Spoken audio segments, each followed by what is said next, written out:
going? Okay, it says we're live. Hi, everyone. I'm Stacy Roseman from Empowered by Adversity, and I have a friend of mine on, a really special guest today who I grew up with, and I'm so excited. Brian Matthew Smith, and I'm going to introduce him, and then he's going to tell you about him, and this is going to be a really exciting podcast. I'm so excited because there's so much to learn, and it's stories that are really interesting, and you'll hopefully get different views on his experience in life and what he has done. And I'm turning it over to you, Brian. Want to introduce yourself? Well, I guess I should say good afternoon to you, even though it's morning here in California. I wanted to start off by saying that I told my sister-in-law about this, and she saw your webpage. And the first thing she said was, your classmates, she said, she looks a lot younger than you. So, no, she didn't. Yes, she did. No, she did not. You always tease me about that. And you look very young. You look much younger than most of the people we graduated with. Yeah, I don't look 70, do I?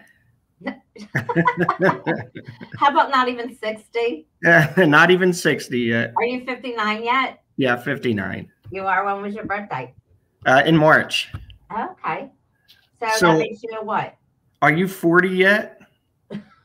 I'll be 59 in 3 weeks. Oh, there you go. I'm so excited. It's just a number. I don't have any problem with getting older. I'm just getting better, and we're learning more and able to help people more because of all the things that we learned from our experiences.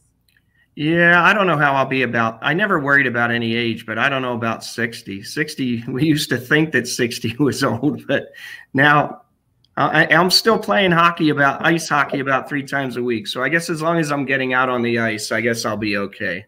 I think so. You know what? 60 is the new 40. Yeah, probably. Right? Because when we were growing up, our grandparents, right? I mean, when we were young, like it was so different back then, like with our grandparents and stuff. But, you know, you look at people today and it's just amazing how much, you know, people are living longer and are healthier and sometimes not healthier with this whole COVID. So that's one of the things that I'm focused on, is helping other people to heal from all trauma, physical, emotional, spiritual, and mental. You know what I'm doing. That I've been through a lot and that I've come out like a shining star, and all I want to do is help other people.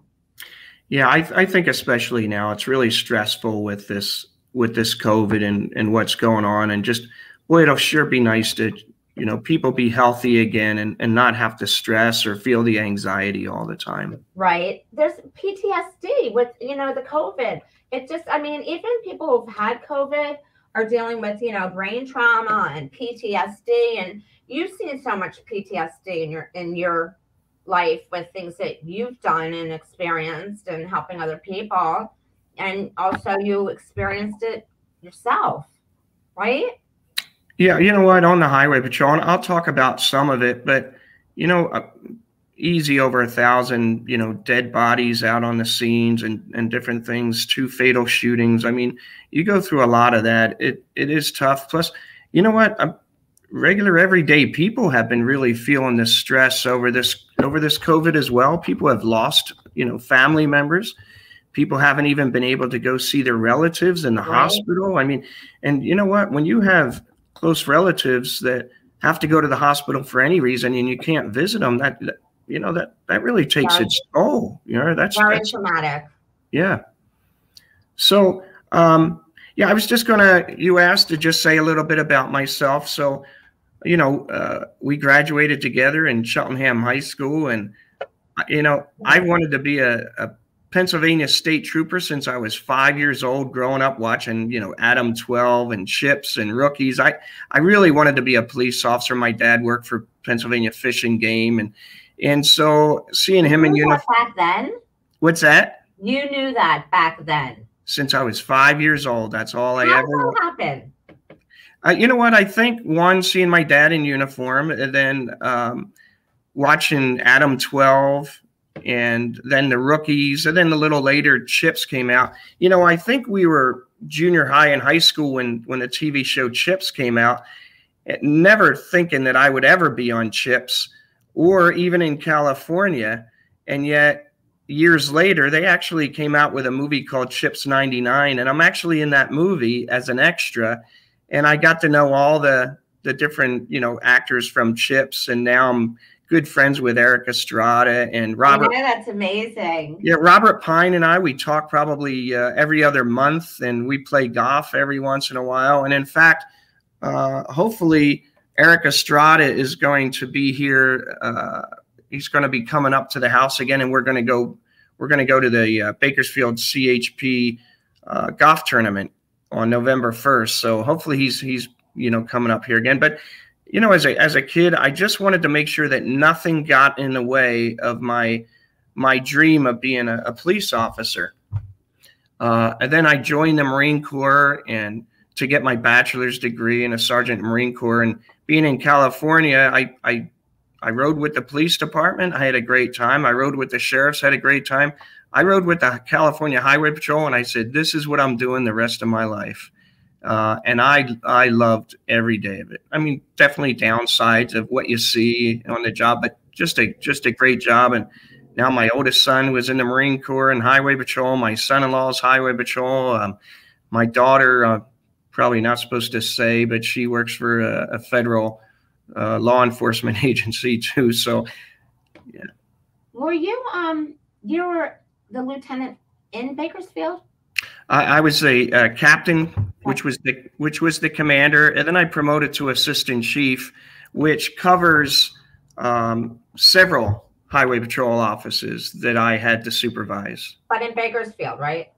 Well, it was in Fresno, but it covered. Oh. So the central division that we covered went. If anybody's familiar with California, it went from south of Stockton to north of Los Angeles. So it was a large area that we had to cover.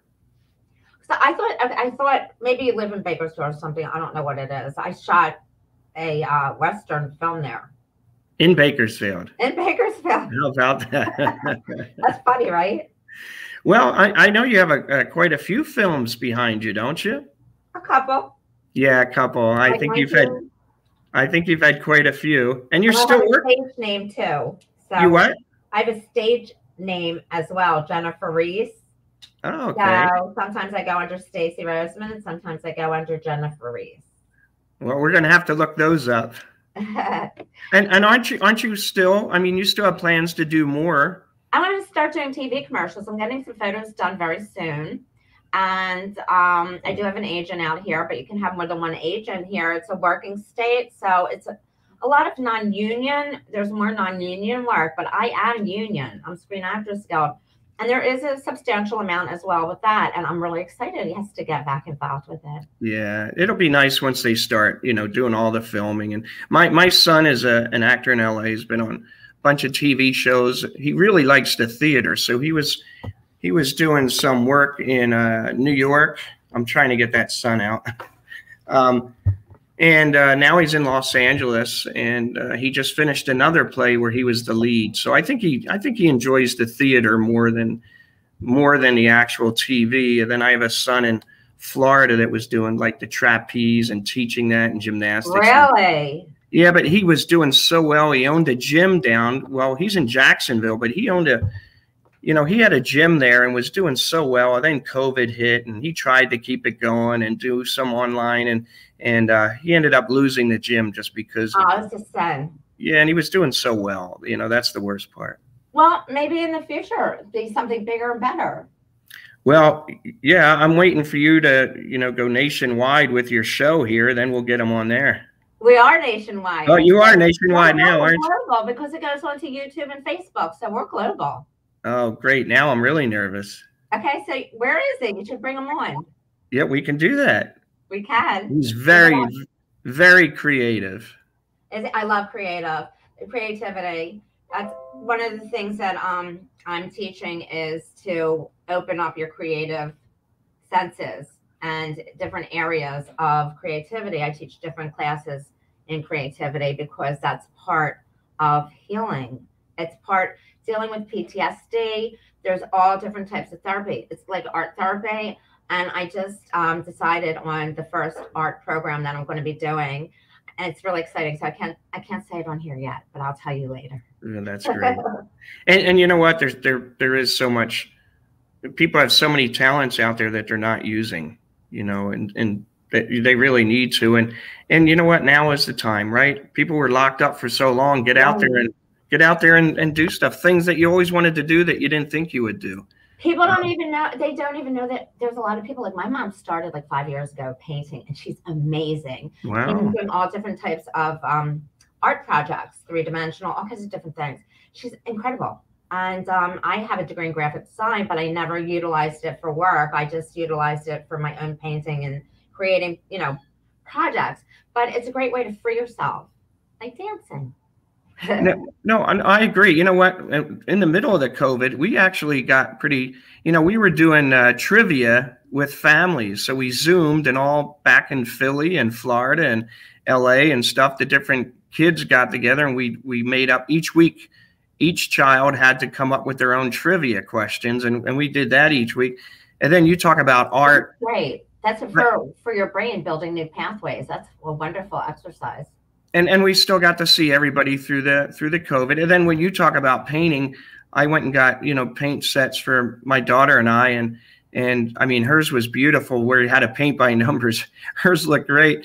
I did mine about halfway, and with all those tiny little stuff, I was mixing because I thought I'm not going to squiggle through that little thing. So I would mix and it didn't look that good. I think I did it halfway and it's in a dump somewhere now. But do some finger painting. Just freeform finger painting with different colors.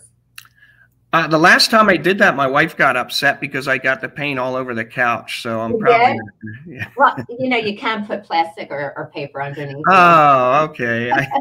No, I've never tried finger painting. Not even when you were 3 or 4? No, I don't think. Well, in school, I guess we probably had to. Or down at I remember going to a day camp for 1 week down at Tookenny Parkway. You know where Tookenny Park is? My grandpa lived right around the corner. Yeah. Okay, yeah. And then friends of ours actually ran the art center. I used to go there. I took a lot of courses there.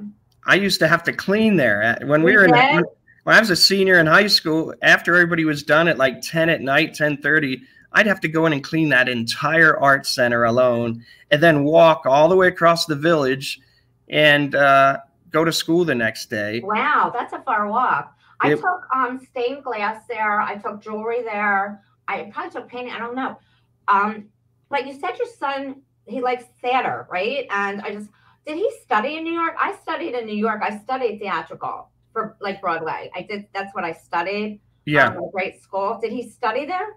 No, he did it at the University of Laverne's main campus in California, in Laverne, California.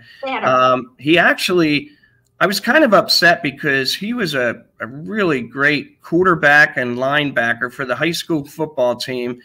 And then all of a sudden he took a drama class, and then he quit the football team to do drama. And I thought it was because he wanted to spend more time with his girlfriend at the time. But he goes, you know what? And he was a great ice hockey player. He said, Dad, when I do sports, he goes, I'm good at it. He goes, but when I act, I'm great at it. And, wow, that's amazing. I got the chills. Well, he actually got most of his college was paid for, where he got a bunch of scholarships for acting. So that's amazing. Well, what happened? What's going on?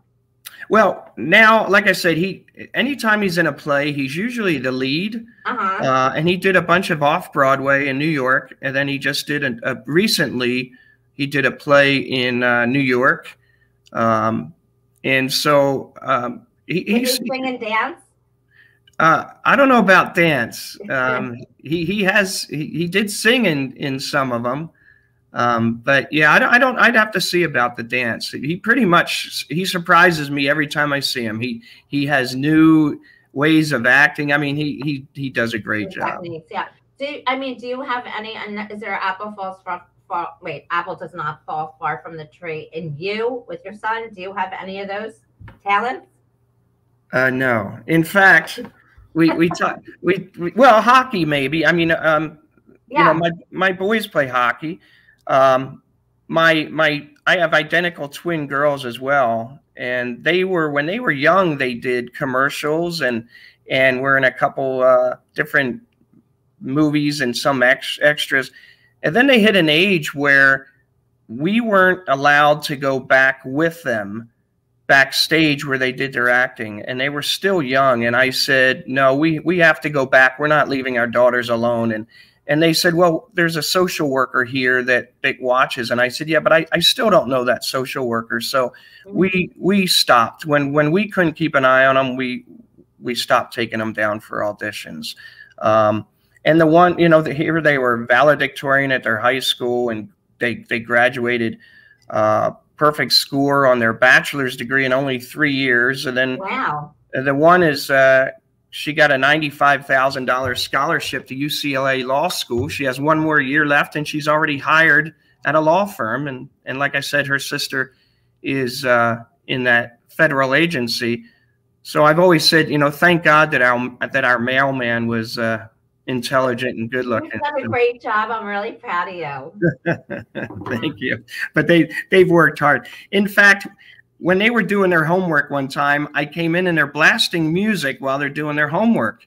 And I said, should you be listening to music while you're doing your homework? And then I stopped myself and I realized, wait, I was a BC student getting B's and C's in school, and I'm telling valedictorians how they should do their homework. So I just stopped and let them do it their own way.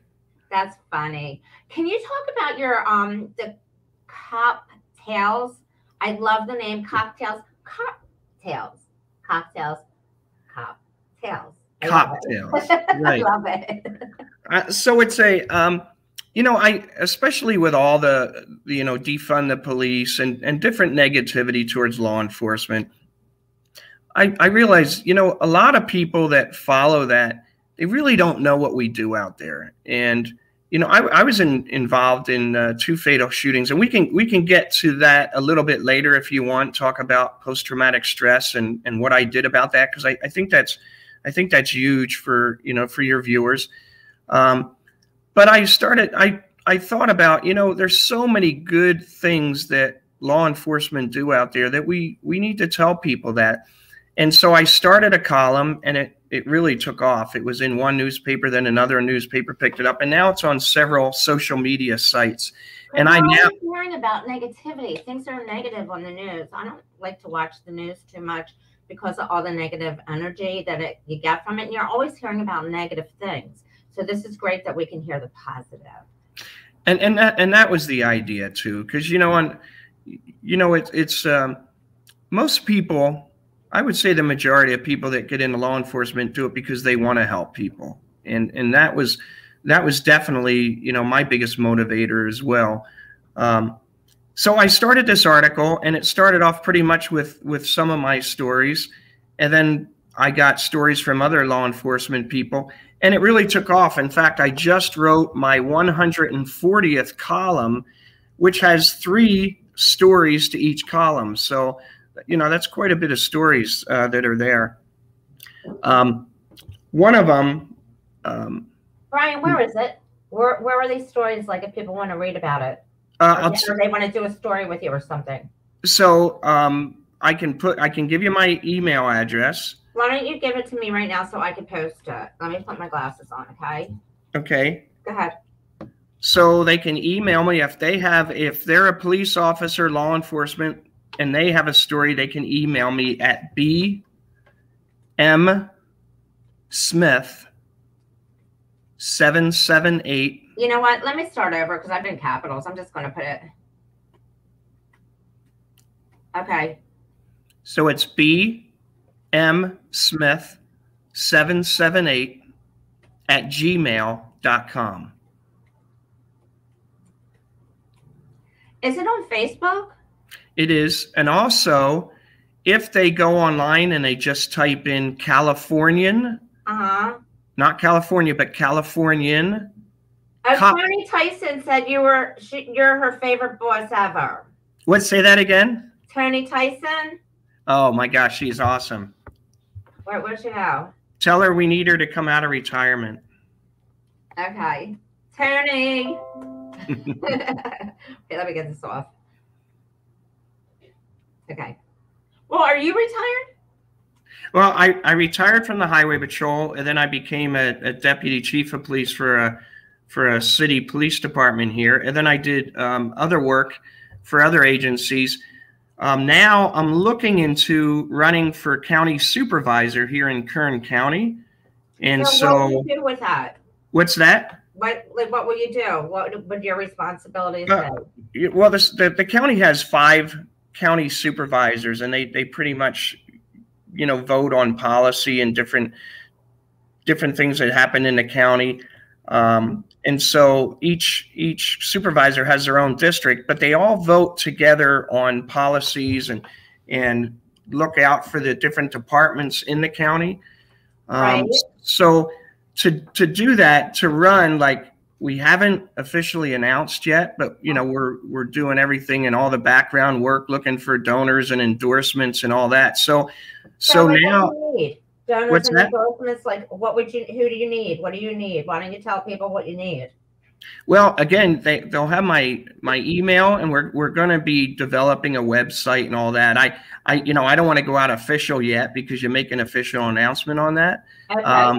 But eventually, so what we're going to be wanting is donations, but there's so many rules and regulations for that once we get our website, then we'll explain and how people can make donations. And then, we're looking for endorsements as well. So I decided not to work at a regular job right now because this has been full time. It's been from morning till night. If I'm not actually meeting with people, I'm on the phone with them or I'm researching. I'll tell you, it's a lot of work. And the election isn't till June of next year. So to maintain this pace. Well, the time flies by. It's like standing still, but it also goes by so fast. I agree. I agree. Look, we're at the end of the summer already, and the summer just started. So I've been really busy with this, and I have to tell you, it's a lot of work, but probably the best thing that I really enjoy about it so far is all the people that I'm meeting. People are so positive. Any way they can help, they've been unbelievable. I've just really been impressed with people, and here in Kern County, people are so supportive anyway, that it's been a great experience. Can I ask you a question? It's a little bit off what you're talking about, but it's something you mentioned before about Eric Estrada from CHIPS. He's involved in the charity with trafficking, abduction, kidnapping. Very good. Human trafficking. He's very involved with that. And, he's with, friends of mine, Ruben Garcia, Henry Garcia, here in California. I mean, there's other people involved, but they're the ones that I know about. But yeah, he gives a lot of his time for this, and he's very involved in that program. Eric is, if there's any way that he can, help with things, I mean, he's there. Another one, Robert Pine, who is Sergeant Cottrell in CHIPS, in the TV show CHIPS. He's also been in hundreds and hundreds of TV shows and movies, and he's still active. In fact, he's working on another project right now. He's another one that all I do is call him, and if it has to do anything for the community or the highway patrol, he's on it. I mean, he volunteers his time for all those things. So yeah, those guys. Like your circle of friends. I mean, you're all doing that, and that's amazing. They say that the people, like the 5 top people, or the people that you spend your time with. That's a great thing to do, and to strive to be with people who are actually doing what you want to do, because look, you're all doing things that are incredible for humanity. Well, I think, people had talked to me about politics before and wanting to run, and I never really wanted to. I never thought about so much about politics. I was waiting to kind of run for the county sheriff here, but our sheriff, who's very popular, continues to run, and he just announced again. And so I figured, okay, I'm not going to be doing anything. And then it was suggested that one of our supervisors may be retiring. And so when I heard that, I thought, I feel like I can do more. More in that position than other positions. I have so much admiration for you, for all the things that you have done and that you're doing. It's amazing. God bless you. Can I record that and show my wife? Oh, you are recording it, so I'm going to show that. Oh, it's on YouTube. It's out here for good. Okay, there you go. Okay. And you know what you're doing. I mean, you've been through a lot, and I'll tell you what, you're so strong and just helping other people and the thing that you do. That's why when you asked, I thought, of course I would, come on here and meet with you. You're doing some great things. Thank you. You know what? It only made sense. Everything that I went through, it's like, why did all these things happen and keep happening? But I come through it like so quickly, like, a shining star.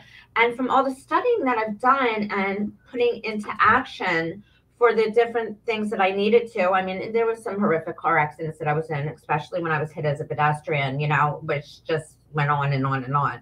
It was like the Energizing Bunny just didn't stop car accident. But I put it behind me, and I was able to learn so much and help other people now. And I've dedicated the rest of my life to helping other people because that gives me purpose. That's my passion, and it gives me purpose. I'm going to get up for 1 second. I need to get a tissue. I have allergies in Florida. Oh, sure. So I'll be right back. So you just talk, and I'll be right back. Thanks. Okay, well then, how about if I sing now? But okay. Hopefully that tissue's not too far away. Because we don't want people turning it off because of I'm sitting here doing it. Very good. I'll tell you, I don't know. Do you remember or have you heard me talk about the ASEA? The drink? I'm sorry. ASEA, ASEA, ASEA. That when my skull was fractured, they told me 2 months I'd be in the that brace. Yeah, that it would take 2 months to heal, and I was putting the gel on the fracture, the occipital bone. Right, and I remember you had that neck brace on. 5.5 weeks. It was completely healed. I mean, that's like mind-blowing time. You go to the gym every day, right? I just started going back to the gym. My house has been my gym. Okay. I had to work out around injuries, and that's what I teach people, pre and post surgery, how to work out around injuries. Now I'm focusing on posture. I've been focusing on posture, and I'm going to do the alkaline diet, and I'm going to do an energy medicine meditation for them, all kinds of different things. I'm really excited. So I wanted people to go over to my group page, Happy Healers, on Facebook, which is, obviously it's free, but there's only so much I can teach on my regular public page. So I'm just trying to get people over there from, you know what I mean? Well, and on the other page, they can check it out at any time. Right. So. Well, yeah, but not everything can go on there. There's a lot that comes from my group page and goes over to the other page, but there's certain things that I'm not allowed to. Okay. Got it. Some of the stories. So I kind of wanted to cover for the post-traumatic stress for people. So the way it happened is I was involved in a fatal shooting where I, in self-defense and so I had to, shoot and kill somebody, and it really took its toll. I had a real hard time, went to counseling, but I went back to work right away and, really kind of struggled. And then 4 years later, I was actually working overtime on New Year's Eve. And so we arrested a drunk driver, and then we went up one main street, and we were almost off work, but it was about an hour after midnight, and we saw a pickup truck pull out of a driveway right in front of us, and he started weaving, and I thought, well, here's another drunk driver. I'm going to make this stop, and we'll make another arrest. And here he pulled into his driveway. And we have a lot of times where people think that if you pull in your driveway, that it's King's X and we can't stop you. And so I told my partner, I said, he's going to run for the house. And so my partner went up the right side. I went up the left side. Well, when I got to the left rear tire of this pickup truck, I heard a muffled pop. And we thought it was a firecracker from the next yard because we've been hearing them all night for New Year's Eve. And so I took a couple steps. I looked in the cab of the truck. One of the backup officers said that I actually looked in the cab of the truck and backed my head up. And he said that he saw a muzzle flash. I didn't see that. The only thing I saw was a muzzle flash? Like from a weapon where the flash comes out. Oh, okay. I didn't see that. The only thing I saw was the barrel of an Uzi was pointed at my face. And I remember thinking to myself, you're dead. And then Oh my God. I thought about my 3 sons at home, and I thought, my 9-month-old won't even know who I am. Oh my God. And yet it's amazing that I was able to think of all that stuff, because in that split second, I came back behind the tailgate. My partner was still in danger on the right side. I fired one shot through the rear window, and I hit him in the center of the back of the head and killed him. And he had a fully loaded 9mm Uzi with 4 fully loaded magazines tucked in his belt. And it turns out what you stick in that's loaded with the bullets. Okay. So in other words, he had a lot of ammunition with him. Yeah. So after that, I really had a hard time, because it hit me that I thought, you know what, I joined this job to help people, and now that's the second person that I killed. And so I really struggled. And then I would have nightmares, and then I couldn't sleep. And then I started having stomach problems, and I started to wonder, hey, do I still want to be on the highway patrol? Do I still want to be an officer? People don't realize, the last thing officers want to do is shoot somebody or kill somebody. And people don't know that. But anyway, the stress that came along. So I spoke. The department requires you to see a counselor when you're involved in a shooting like that. So I went to a counselor. Family was very supportive. My parents flew out from Philadelphia, which they did on the first shooting as well, and very helpful. Friends were helpful. Spoke to a priest, helpful. But there was still something I just couldn't get. And then one day I was at the uniform shop, and another guy walked in, and he saw me, and he says, hey, aren't you Brian Smith? And I go, yeah. And he said, didn't you kill 2 people? And I thought, yeah. And he said, I killed somebody also. And he said, and I just kind of wanted to talk to you about it. And no exaggeration, we spoke for about 3 hours without realizing that 3 hours went by, because we were validating each other's feelings. And by the end of this discussion, I thought to myself, that was therapeutic. It was, that's why, I mean, we could have spoke even longer. And we decided, we'd get together and speak again, which we did. We should put a support group together. Well, so what happened was, back then they really didn't have peer support groups. Now, I had heard that the FBI had something like that, and Boston police had something like that, but it really wasn't out there. And so I realized that's what we need. People that had been there, understand whatever issue you're talking about, understand it more than somebody just reading about it or going to college for it. They're helpful, but the ones that have been there really understand. And so I went to my mentor, who was Rob Paris, and he was a captain on the highway patrol. And he said, hey, why don't you suggest that to the commissioners? And I said, okay, next week after I cut their grass. Just kidding. But he set up appointments with me, and I thought they were going to put a committee together to look into it. And they turned to me and they said, great idea. Go ahead and work on it. And so with the help of others, I developed the Highway Patrol's peer support program that we have statewide. And it has helped other organizations. Other people have asked the Highway Patrol for their help. I've spoken to different agencies around the country and the state about peer support. But I think the biggest thing is, and this is for all your viewers, it doesn't have to be that you're involved in a shooting. It doesn't have to be, it could be anything that you're feeling stressed from. Your biggest answers are going to come from the people that have been in a similar situation. Somebody loses a child, we try and help them. We don't know what to say, but we try and make them feel better. And it helps to know that they have support. But if you haven't lost a child, you really don't know really the deep impact that has, or dealing with somebody with cancer, or, all the different issues that we deal with, being a victim of crime, right? Being attacked, different things. Talking to people that have been there is probably going to be your best therapy. Can I share something with you? Absolutely. So some things that have happened to me this year, and in past things, and it's not something I talk about. But okay, so I've experienced different types of traumas, And when I was dealing with a trauma therapist, specifically for what I went through last year, she had me put into action the same tools that I used to heal myself from the physical, emotional, spiritual, and mental issues from the car accident when I was hit as a pedestrian.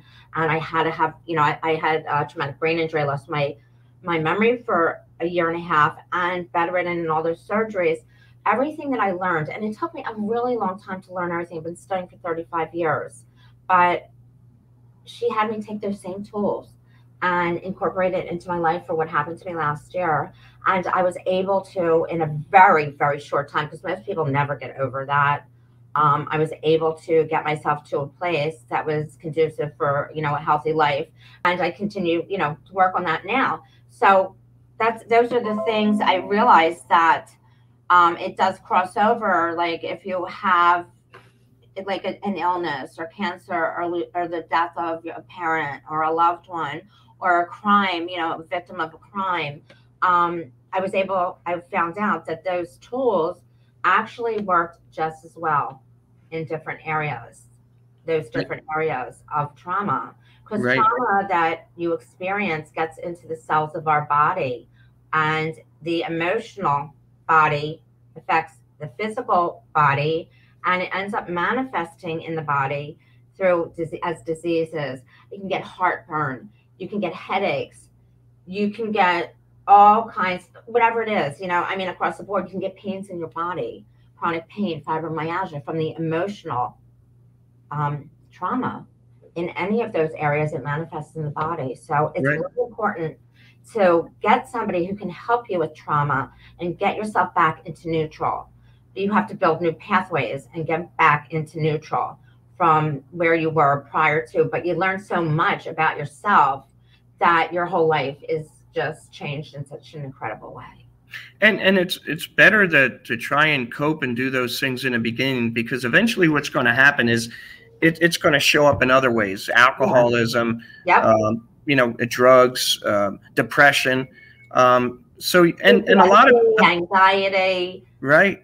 And people don't think that, they've gone through. Some people have been going through it so long that they don't think that they can get help, or it's gonna. But really, talking with other people that have been there, it's just amazing that, because for us, I thought I made up some of those things in my head. I thought I was making them up, and that really, when I spoke to somebody and he described the same exact things he was going through, boy, what a great relief that was. Leave the force, because you said a lot of officers are, in that type of genre, end up leaving like the force or whatever their job is because it's just too much. Right.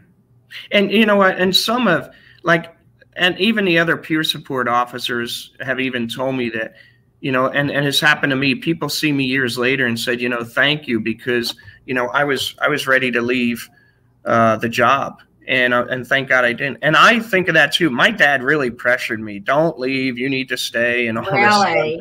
And I didn't want to stay, but I'm so thankful I did. So many great things have happened in my life because of staying. And the California Highway Patrol has just been such a great organization that, in fact, if they had a program now to even volunteer for, I would go back, just because it's such a great job.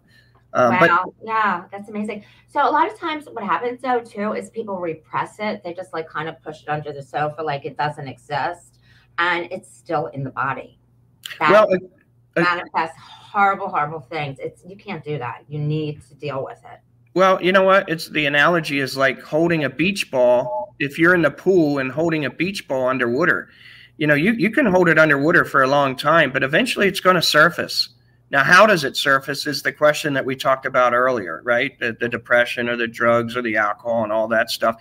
The good news is, and that's why I said, you and I spoke about this and how fast over this, latest injuries and stuff that you had, how you snap back so fast. People usually don't snap back that fast, but you're a good example of that. You know what? Who's ever watching or knows somebody who's going through these problems is they need to do the things that you're talking about. One is you have to stay active too. You can't just sit around and watch TV or just sit and think about the issue or what's bothering you. You got to be active. You can't, because your mind will just go. Your mind will go wander and go crazy on that, and just it'll just get bigger and bigger and bigger and bigger, and it's paralyzing.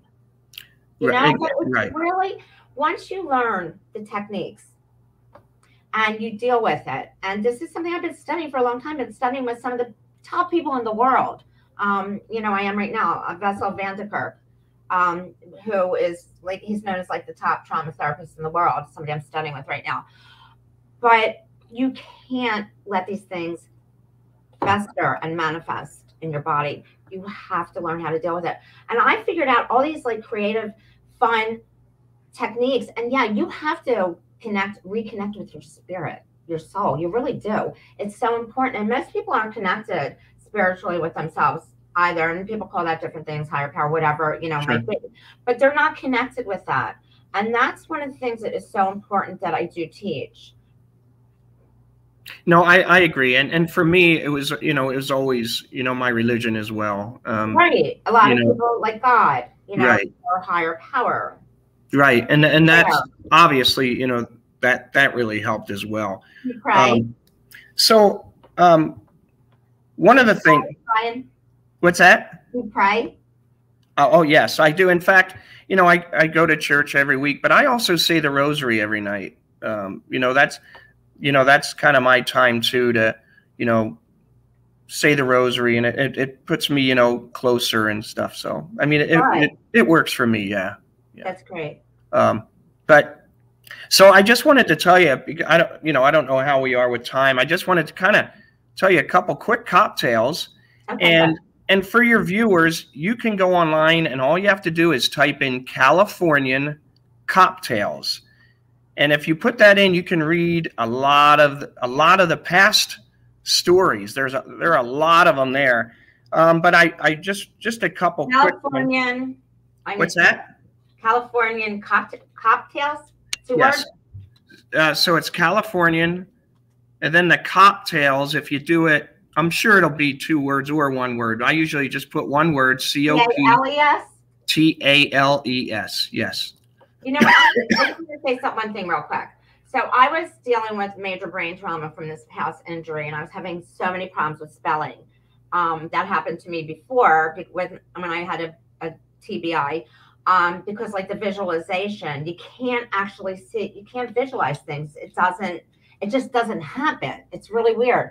So I started reading, and I was an avid reader. I mean, I could read a book a day, and I had to start with like 10 pages, and 10 pages was really hard to read.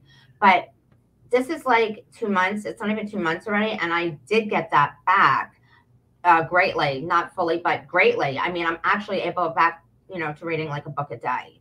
And spelling and everything has come back. So these things are really important. And are you able to retain what you read? Yes. Oh, good. Well, in fact, since you said that, you can read my book. See Cheltenham High School on the front cover there? I see blue. See put it down a little bit. Yeah, I see. Okay, so also if you buy it off Amazon, it's a lot cheaper. I don't get it. On Amazon? What's that? You can get that on Amazon. Yeah, but what I would look for is we were 17 again, and it's just, if you enjoyed high school, any high school, you'll love the book. If you didn't enjoy high school, you won't like the book at all. I loved high school. I loved high school too. I had such that was great. That was so much fun, especially at Cheltenham. It was great. Are you still friends with a lot of people? What's that? Are you still friendly with a lot of people? You know what? Thanks to Facebook, I think we would have lost touch with a lot of people if it wasn't for Facebook. So yeah, I mean, I have you know, some friends that I've just always would have stayed friends with anyway. But with Facebook, it's great because there's so many people that, you know, that we're friends with, mutually friends with. And can you talk about CopTales? I want to hear. Okay, so one story that kind of on the positive end instead of, you know, just telling the negative stories. So one day we were at hockey and we just got done playing, and we went into the locker room, and one of the guys says, "Hey, my cell phone's missing. And so we all looked, and about 5 of us, our cell phones were missing, and our wallets. And so here somebody stole them while we were out playing. So I do different ways, and checking on the phone all day long and trying to ping it. Nothing happened. Later that night, about 9:30, I finally get a hit. And so I called for I was a chief of the local, one of the local, I'm sorry, I was deputy chief. And so I had called one of my detectives, and he said he would head over there, then notified the police department. Well, then they notified the sheriffs and another agency. So I was in an unmarked car, and I just wanted to see where the location was. So as I drive up, these guys are getting out of a van, and I thought, oh, great, they burned me. And I don't even have anybody with me. And so I held them there, and then 2 units came from the sheriff's department, 2 from the police department, and 2 from the other police department. And I ran the van, and it came back. The van was stolen. There were bicycles worth $2,500 each stolen in the back. There was meth in there. There were our cell phones were there. It was a great hit, right? Well, was it in an indoor rink? Well, he stole it out of the rink, and now I tracked them to this address. Through your phone? Yeah, through the phone. Wow. So we made this arrest and arrested everybody for the drugs and the other theft and the stolen van. So then one of the officers called me over and he said, "Hey, Chief, this guy wants to talk to you. He's the one that actually stole the cell phones and the wallets." So I went over to talk to him, and he says, "Hey, you probably don't remember me." And this guy has tattoos up his neck and all over his arms and his fingers and his hands. And he said, "You probably don't remember me." He said, "But we used to play hockey together."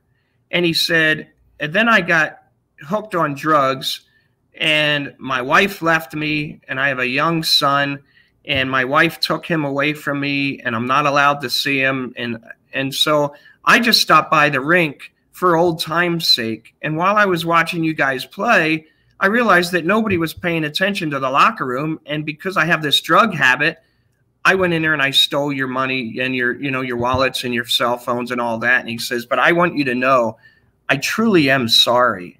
And I said, "You're not sorry you did it. You're sorry you got caught." Kind of a thing my mom used to tell me. And so he says, No, I'm really sorry, and I want you to forgive me. Do you forgive me?" And I said, "No, I don't forgive you." I said, "You went and stole all this stuff. You're going to continue to do it." And as I walked away, and he goes, "But I'm sorry." So I turned around and I walked up to him and I said, "Look, I'm going to tell you right now, if you truly want me to forgive you, then straighten out your life, get off drugs, and do something with your life, and then you contact me." So about, I don't know, maybe a year and a half, almost 2 years later, I was at one of the hockey games at the Condors, one of our AHL teams. And a guy came up to me, and he was holding the hand of a little boy, and I could see that he had tattoos on his neck that were faded, where he's going through the process to get them removed. Wow. And I had gone to Teen Challenge events, to help them out. And so this guy walked up to me and he said, "Chief Smith, do you recognize me?" And I said, "Are you from Teen Challenge?" And he said, "No." He goes, "I'm the one that stole your cell phone." He goes, "I'm going to cry." He said, "When you left that day and I got arrested and I went to jail, you wouldn't forgive me." He said, "I made a promise to myself that I was going to straighten up." And he said, "I've been sober now for 18 months or 2 years, whatever it was." And he said, "My wife and I are working things out. I'm allowed to have I have a job now. I'm allowed to have visitation. And this is my son right here." And he said, "Do you forgive me now?" Oh. And I got to tell you, honestly, I got a little misty there. And I'll tell you, we just hugged each other. And I told him, how proud I was. But that was the impact that you had on him. I mean, you changed his life. That is huge. That the nice thing is really you can try and help people all they want when they're addicted, but they have to want to do it, obviously. And I obviously I don't take the credit. Nobody can take the credit for what that man did, but I do like the fact that he actually did something about it. And, you know, like you asked me to tell a story. That's one of my biggest stories, just because it's huge. That's a great story. That's really powerful. Thank you so much for sharing that. You know, another quick one is, one day, again, I was in a commander's car, so it was an unmarked car, and this guy went and passed on the right shoulder. And so it seems every time I get somebody passing on the right shoulder, it turns into something bigger. But long story short, Why is that? But is that something that like is a known? No. I mean, it's just, I mean, people pass on the right shoulder, they get impatient, but I've had like 3 instances where they've passed on the right shoulder and it turned into these big things. So on this day, I stop him and I walk up, and he's dressed really nice. He has a really nice shirt on with a tie and nice dress shoes and dress socks and gym shorts. And I'm thinking, this is kind of weird. So I said to him, I said, where are you headed? And he said, I'm going to work. And he goes, well, it's not my work anymore. And I said, what does that mean? Uh-oh. He said, you know what? He goes, they went and fired me and I didn't deserve it. And I have all these bills. And he had all these bills on his passenger seat. And he said, but they're going to be sorry. And I looked in the back seat and I saw a big gym bag. And I saw the barrel of a rifle sticking out. And so I got him out of the car. And long story short, he had thousands of rounds of ammunition and several. Really? How long ago was this? He was on his way to his work for an active shooter. This I had intercepted this active shooter case. How long ago? It was when I was in Lancaster, California. So it was between 2000 and 2003. Was that big back then, like it has been? It wasn't as it got bigger after that, but yeah, I mean, you heard about shootings, workplace violence at that time too. But this guy, I had just intercepted him on his way, and so yeah, it was crazy. So what happened with him? So I called units out and we arrested him, and he was charged. But when you what's that? Serious help. Did he get help? Oh, I'm sure. Yeah, I'm sure. I didn't follow up. I mean, I don't know. Well, thank you for doing that. I mean, and your intuition and everything. Thank God for that. I mean, you saved a lot of lives. You know what? We'll never know. But But again, going back to it, this is the reason that I talk about these CopTales, is because these are the officers out on the streets. I mean, I give you examples of mine. If you spoke to any officer today, they'd be telling you their stories. And I think that's why I want CopTales people to read it, because, people just hear from media and different places about bad cops and all this. Think about the hundreds and thousands and millions of traffic stops that are made and the arrests that are made and everything like that. And yet, they're focusing, look, when we have a bad one, we want to take care of it. When you have something that goes bad, we don't want to overlook it, and we want more training. And then but you asked in the very beginning, why did I want to be a law enforcement officer? And the reason, a big motivator, was because of Adam 12 and TV shows and movies, and they always depicted police officers in a good light. But I challenge anybody today to find any movie or TV show that shows police in a good light. And if they show a good police officer, they're usually arresting a corrupt police officer in that TV show. And so I kind of challenge everybody to take it on your own. Once this thing ends and now you watch TV at night, start paying attention to the movies and the TV shows. When did it switch? Like, how long ago did things get really bad where they get a bad rap? You know what? If you look at Hollywood, I think it goes way back. And look, it sells stories too, right? So publicity, bad publicity, publicity is publicity. It's people to watch. It's people to watch. And then it became an agenda item. Now I think it's more of an agenda item to make.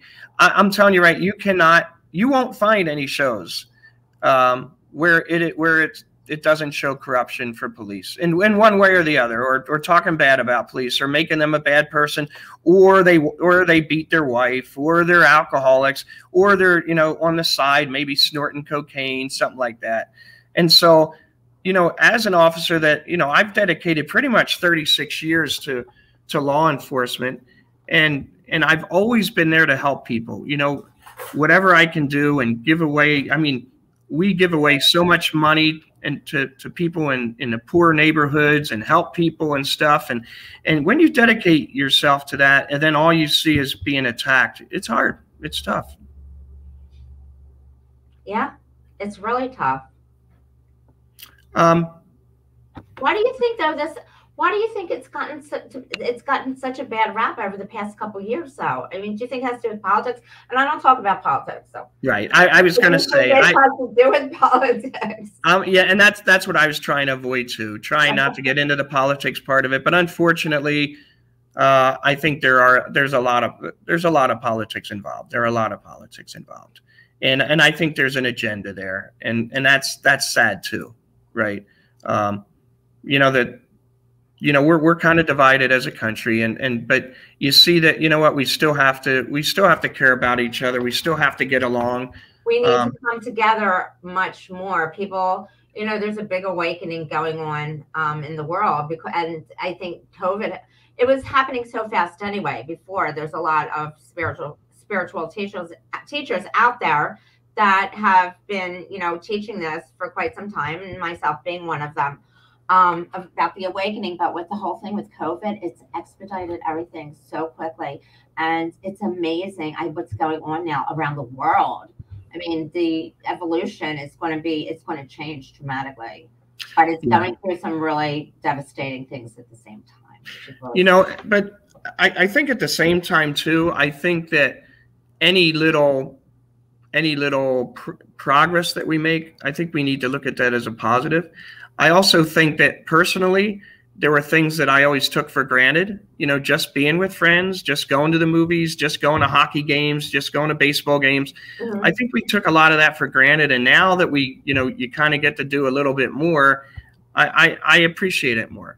You know, it usually takes something really traumatic in our life for us to understand that, and for us to, you know, change things in our life, and to evolve and understand that, and strive to bring those things back. You know how it was a long time ago, like, you know, in the 40s and the 50s, you know, and when we were growing up too, but then things changed so much, people, and just things have changed so much. But I mean, we're going to destroy the world if we don't all come together. You know, even my kids say, you know what, I kind of wish that I grew up in the 70s. I mean, we had the best music, and we had so much fun. And I mean, look, it's a great time for the internet and everything that's been invented. But you know what, it just seems like we had so much more fun playing capture, or kick the can, or riding our bikes, and being out. So what? Chink? Did you used to play chink? Yeah. Playing chink. Yeah, with the tennis ball. Yeah. You know, I have noticed, and I am on a mission to help change this. So from the computer, from all the technology, you know, that people are working with today, one of the things I specialize in is, it's really important, posture. Our muscles in the front of us are just so much stronger naturally than our back muscles. And because of technology and people on the computer and leaning forward, I see these kids that are like 8, 9, 10, 13 years old with posture like a 98-year-old. And it's just really upsetting to me. So I'm showing different simple exercises that anybody can do at any age. And you could do it in a couple minutes, because it's going to be a disaster for people's spines in the future. It's going to affect so many things. So right, I play hockey with a chiropractor, and that's what he said is not just the hunched over the computer, but looking down at your cell phone all day long. So, well, listen, I just love talking to you. This has been wonderful. I love what you're doing. You keep coming up with new ideas. You're helping so many people. And thank you. And so are you. That's why we're together on here now. That's why we hooked up, and I'm so grateful to you for everything. Are we going to have another reunion? It's funny you say that, because I was going to say, how about using your influence and getting with our president and getting us together maybe next. Stephanie? Yeah, Stephanie Reese. Yeah. And you know what? We sure made the right decision, didn't we? She did a great job for us, and she was planning, this next one, but the COVID kind of messed that up. So yeah, hopefully we can online, some type of party online. Well, I was thinking, one of the things I was hoping that the next reunion we could do like in Atlantic City, right? Everybody, that'd be fun. Yeah, we spend the weekend or something at the beach and then do our reunion, at one of the casinos. So did you tell Stephanie that? No, yeah, it was suggested online. I wrote that back when we were trying to plan the next one, but then everything fell apart. So we're going to have to pressure her for that. And there's a couple people that I see frequently on Facebook and send messages to or talk to them. I'm going to say something to them as well. So we'll get the energy really strong and be able to have it manifest. Let's do it. Okay. I love you. Thank you for coming on here. Love you, dear. Thanks. Have Bye. a beautiful day, my love. Have a great week. Okay, you too. Bye-bye. Bye. And broadcast.